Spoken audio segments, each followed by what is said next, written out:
every kind of game needs to keep score, from great courts with professional scoreboards to home fancy scoreboards. You will always have a scoreboard. Even in foosball or table football, as we call it here, you would have this shared scoreboard. And the whole idea with the scoreboard is twofold. You have the score so you can share it and see it for all the players, and you also use it for remembering what the score was.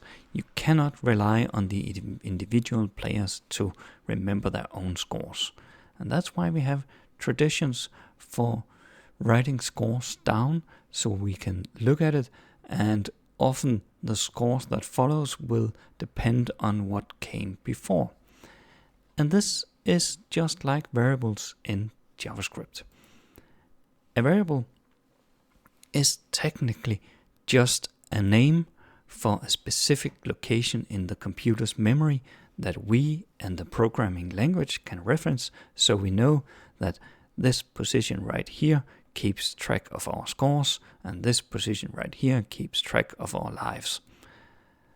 But I think a nice metaphor for variables is the post-it note, because a post-it note is kind of short. It can only contain one thing, and you write on it and you put it somewhere for someone else to see.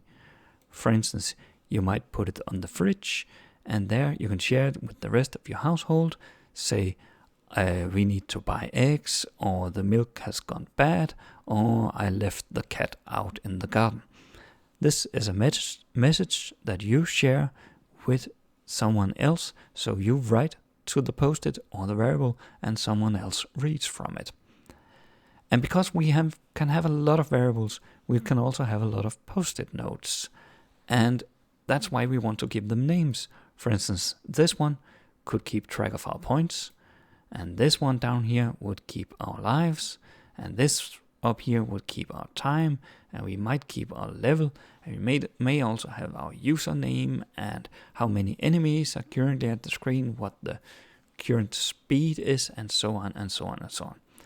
Right now, we are only going to concentrate about points and lives. And